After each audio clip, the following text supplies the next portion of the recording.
चलिए अपना सवाल पढ़ते हैं। सवाल कह रहा है 0 से पाए इंटीग्रेट करना है x plus 3 times sine x divide by 1 plus 3 cos square x. हमें नजर आ रहा है कि अगर हम इन्हें अलग अलग कर दें तो जो 3 साइन एक्स वाला हिस्सा होगा वो तो कॉस एक्स को टी मान के कटेगा और सीधा आंसर आ जाएगा, और जो पहला हिस्सा होगा वो किंग्स रूल से सॉल्व हो जाएगा। देखें देखें सुनिएगा जरा।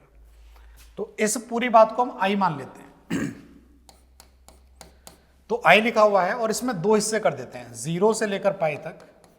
एक बार तो हम करेंगे x साइन एक्स और एक बार हम करेंगे 3 साइन एक्स, और नीचे आ जाएगा 1 प्लस 3 कॉस स्क्वायर एक्स। एक काम करते हैं ना, बिल्कुल ही अलग कर देते हैं, है ना, बिल्कुल ही अलग करते हैं इसे, ये dx अलग और 0 से लेकर पाई तक 3 sine x divide by 1 plus 3 cos square x अलग। समझे?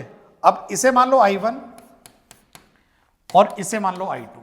ये हिस्सा 3 को छोड़ दें तो ये हिस्सा इधर भी इंटीग्रेट होगा, तो इसका ही यूज उधर कर लेंगे। तो हम सिर्फ I1 पर कॉन्सेंट्रेट करेंगे। I1 है हमारा 0 से पाए x sine x by 1 plus 3 cos square x.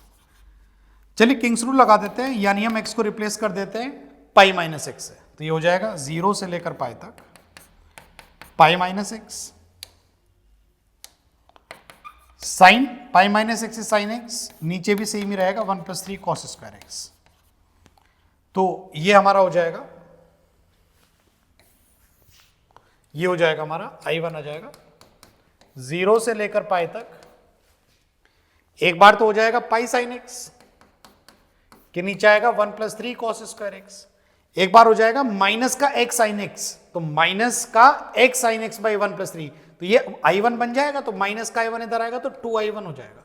In fact ये पाई भी इधर ही ले आओ, cos x को t मानो sin x उड़ जाएगा। तो हम जो मान रहे हैं वो लिख नहीं रहे हैं, लेकिन हमने मान लिया है। तो cos 0 लिमिट्स में चेंज होगा, cos 0 हो जाएगा 1, cos 180 हो जाएगा -1। cos x को t माना, sin x कट गया, ऊपर आया dt अपॉन 1 प्लस √3 t का होल स्क्वायर, ये बचा। अब आप सोच रहे होंगे cos x को t माना तो cos x का डेरिवेटिव तो माइनस sin x, तो एक नेगेटिव भी बच रहा है। बात तो सही है। तो एक काम करते हैं, उस नेगेटिव को यहां ना दिखा के 1 से -1 को -1 से 1 कर लेते हैं। समझ गए ना? लिमिट्स को उल्टा कर देते हैं एक नेगेटिव देके। समझ गए होंगे आप, है ना? अब इसका सीधा आंसर कितना आ जाएगा? 2I1 by pi. ये सीधा tan इनवर्स हो गया। tan इनवर्स कितना हो गया? √3t हो गया, डिवाइड बाय अंदर की चीज का डेरिवेटिव √3 और आ जाएगा भाई। इसमें आप डाल दो -1 से 1, तो 2I1 बाय पाई ये हो जाएगा। 1 डालोगे तो √3 यानी 60 माइनस -60, तो ये हो जाएगा π/3 प्लस π/3, तो ये हो जाएगा 2π/3 √3 हो जाएगा भाई। 2 से 2 कट जाएगा तो I1 की वैल्यू हो जाएगी π² 3 √3।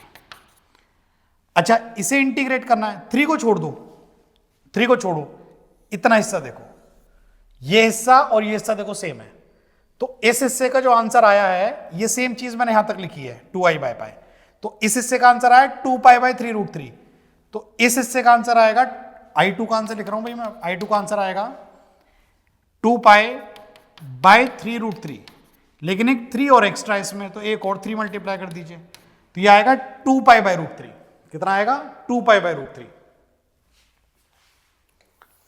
अब वो कह रहा है कि I1 और I2 को ऐड कर लीजिए साहब ऐड। तो I1 हो जाएगा π² 3 √3 में ऐड कर दीजिए 2π/√3, 2π/√3। ठीक है जी।